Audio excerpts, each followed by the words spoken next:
Hey friends, welcome to my cargo trailer conversion build. So here's where I am today, installing cedar boards, cedar planks.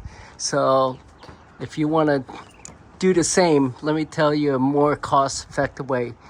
These are not actually cedar planks, factory cut.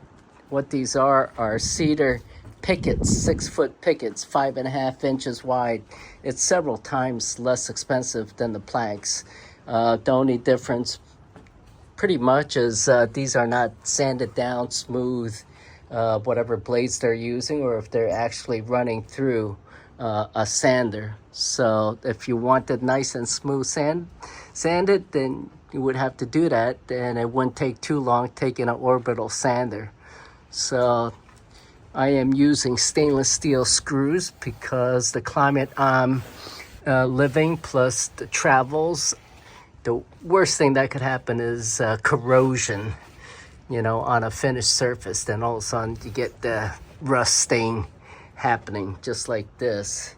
This trailer wasn't made the best as it can be, so I need to put some seal coat on that, then insulate that wheel well. So cedar planks, 6 foot long. These are being cut at 45 angles, so lap it together.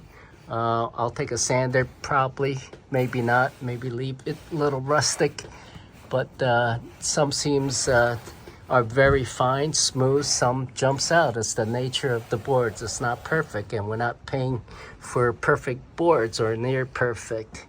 It's pretty good. And case in point, you see this gap, it wasn't completely straight.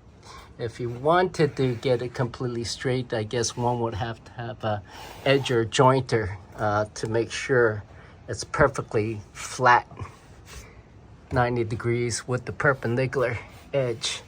So here I am, cut a hole in there. Eventually I'm gonna cut for a junction box here. So, but for the meantime, just to be able to install it, I use a hole cutter, cut that. So it is really eating up a lot of stainless steel screws. I am using, let me see here, what is that, 8 by 1 inch, 40 per container. I believe it's about $6 plus tax. So I am using a carton per 2 lines, 2 rows of the cedar boarding.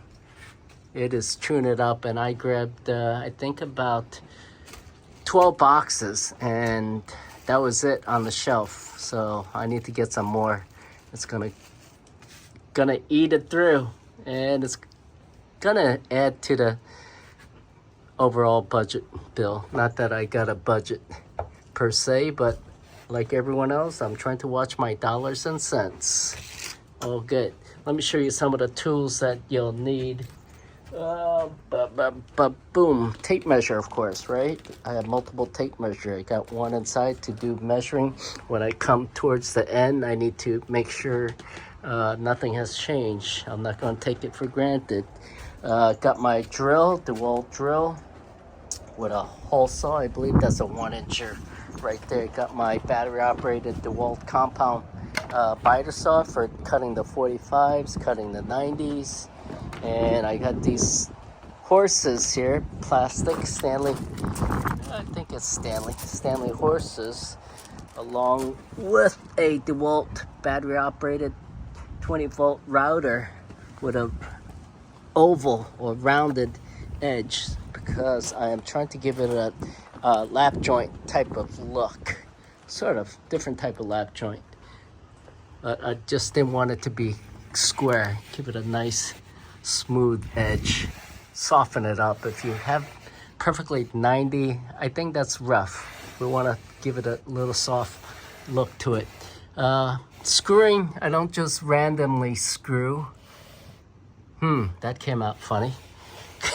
On the lap joints, I am putting 4 stainless steel screws to hold it tight, but other areas, just a little design. I'm going one here, offsetting about 2 inches and just following that pattern in the middle of the boards. I'm not trying to get a random type of thing. That's too much work. I'm just bringing it straight down wherever it may land and minimize the number of cuts and number of pieces, because that gets costly and will eventually end up wasting time and money. So all good.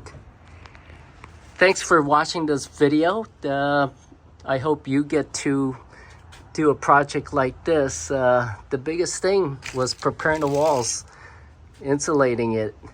That was an undertaking, because if you see my other videos, I got foam insulation in the walls on the ceiling. They put aluminum foil as a radiant barrier, then put the plywood sheeting, then put this Reflectex insulation, and now the cedar boards. So if I get that all the way through, which most important part will be the ceilings, that sun direct is gonna cook it crisp.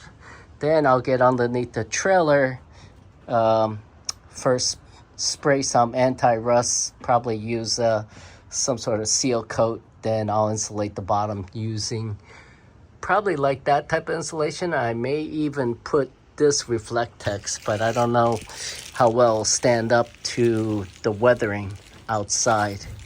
It's pretty resilient stuff, good stuff. We'll see. And the price of this roll, 48 by, I believe it's 25 feet.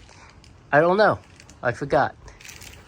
I believe it's about 50 bucks or something like that to do the entire trailer. How many rolls am I going through? I think I'm going through 4 or 5 rolls. All right, enough of me. If you like my video, please click a like on my YouTube channel and subscribe. Help me get to bigger numbers and support my great adventure habit. Cheers.